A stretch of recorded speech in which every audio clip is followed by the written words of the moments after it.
కార్తీక పురాణము 15వ అధ్యాయము ఎలుక మనుష్యత్వము.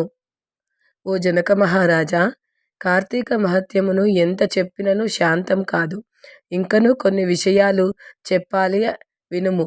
ఈ మాసమున దేవాలయములో హరికీర్తన ఆలపించుట, నాట్యము చేయించిన వారు, శివకేశముల సన్నిధానమున దీపాలు ఉంచిన వాళ్ళు, నెలదినములు శివకేశవులను దర్శించి స్తుతించిన వాళ్ళు విష్ణులోకానికి వెళ్తారు. ఈ మాసములో సాయంకాలమున దేవదర్శనము చేయని వాళ్ళు కాలసూత్రము అనే నరకముల పడి మగ్గిపోతారు.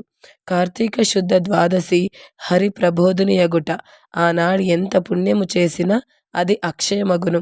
ఈ దినమున శ్రీహరిని గంధ పుష్పాక్షతలతో దీపధూప నైవేద్యాలతో సేవించిన ఒక విప్రునకు అన్నము పెట్టిన ఈ ఫలితం ఇంత అని చెప్పశక్తుడను. ఈ నెల దినములలో విడువక హరిహరుల సన్నిధిన దీపములు ఉంచిన వాళ్ళు దేవదుందుబులు మ్రోయ విమానమెక్కి వైకుంఠానికి వెళ్తారు. నెలదినములు ఉంచే శక్తి లేనిచో శుద్ధ త్రయోదశి, చతుర్దశి, పౌర్ణిమ ఈ దినములు 3 యందు ఉంచాలి. ఈ మాసములో హరిహరుల సన్నిధమున ఆవును పాలు పితుకు సాంతకాలము దీపముంచిన పవిత్రుడగును. దీపము ఉంచ శక్తి లేనిచో వరులించిన దీపములు ప్రజ్వలింప చేసినను ఆరిపోవు, దానిని ఉద్ధరించినను వాని పాపములన్నీయు నశించును. దీనిని గూర్చి ఒక పురాతనమైన కథ ఒకటి ఉంది, దానిని చెప్పెదను. సావధాన చిత్తుడవై వినుము అని ఇట్లు ప్రారంభించెను. సరస్వతీ నదీ తీరమున చాలా కాలము నుండి ఉండినదగుటే శిథిలమై ఉన్నట్టు ఒక దేవాలయం ఉండెను. ఒకప్పుడు ఆ నదిలో స్నానము చేయుటకు కర్మిష్ఠుడు, దయార్థ హృదయుడు అను యోగి వచ్చెను. ప్రతిదినము సరస్వతీ నదిలో స్నానము చేసి దాని తీరమునున్న శిథిల దేవాలయమునకు వెళ్ళి అచట కార్తీక మాసమున తపంబు చేయు ఉద్దేశంతో దేవాలయమంతయు ఊడ్చి జలము జల్లి శుభ్రపరిచేవాడు. పిమ్మట అక్కడే ఉన్న గ్రామంబునకు వెళ్ళి చమురు వత్తులు తెచ్చి స్వామి సన్నిధిలో 12 దీపాలు ఉంచి పూజించి తాను తపోనిష్టలో మునిగి ఉండేవాడు. ఆ శిథిల దేవాలయమునకు పొట్ట పోసుకున్న ఒక మూషికము ఒకటి అక్కడికి ఎలాగో వచ్చి చేరింది.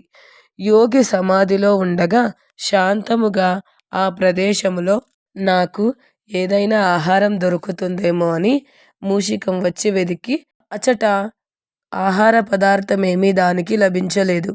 యోగి పెట్టిన దీపములలో కొన్ని ఆరిపోయాయి.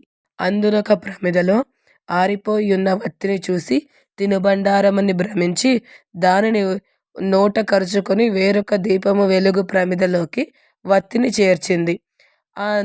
అది పెద్ద దీపమైంది. ఆ దీపము వేడిచే అక్కడున్న నైవేద్య పదార్థమును తినలేక విడిచిపెట్టింది. అది కార్తీక మాసం అవ్వడం వల్ల స్వామి సన్నిధిన ఆరిపోయిన దీపాన్ని మరలా వెలిగించినందువల్ల ఆ మూషికమునకు గొప్ప పుణ్యము సంప్రాప్తి చెందింది. దాని పూర్వజన్మ సుకృతమున ఆ రోజు రాత్రి మూషికము దేహము నుంచి విడిచి దివ్య దేహమును ధరించి ఆ దేవాలయములోనే తిరుగుతూ ఉండెను.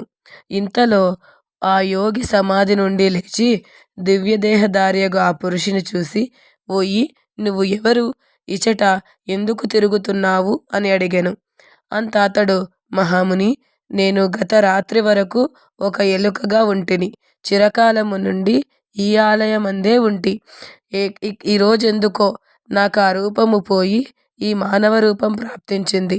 నీవు సర్వజ్ఞుడవని, మహాత్ముడవని నాకు తోచుచున్నది. నేను పూర్వజన్మలో ఎవరో ఏ పాపము వల్ల మూషికమైనానో, ఇప్పుడే పుణ్యముచే నాకు ఈ మానవ రూపం సిద్ధించెనో చెప్పండి. నీకు దాసుడనై, శిష్యుడనై, విధేయుడనై ఉంటాను అని ప్రార్థించెను. ఆ పలుకులాలించి యోగి మిగుల ఆశ్చర్యపడి దివ్యజ్ఞానమున చూసి, ఓయి, నువ్వు వెనుక జన్మలో ఒక విప్రుడవు. నిన్ను బాహ్లికుడు అని పిలుచువారు. జైమిని కుటుంబంలోని వాడవు. కుటుంబ పోషణక వ్యవసాయము చేయువాడవు. నీకు ధనార్జన మీద ఎక్కువ ఆసక్తి ఉండటచే, పేరాసచే స్నాన సంధ్యాదులు దేవపూజను విడిచిపెట్టి నిరంతరము బ్రాహ్మణ దూషణము చేయుచు ప్రతిరోజు శ్రాద్ధానము తినుచు నిషిద్ధ దినములందు కూడా 2 వేళ భుజించుచు కాకి సునక పిశాచాదులు తినునట్టి నీచాన్నమును భక్షణ చేయుచు సన్మార్గవర్తలను తపశ్శాలులను వేదాధ్యయన పరులను నిందించుచు దురాచారుడవై మరియు సౌందర్యవతియగు నీ భార్య అలసిపోవునని ఒక దాసి నుంచి దాని చేతనే ఇంటి పనులన్నీ వంట పనులన్నీ చేయించుతూ నిరంతరము ఆమెతో సరస సల్లాపములాడుచు పగటి వేళనే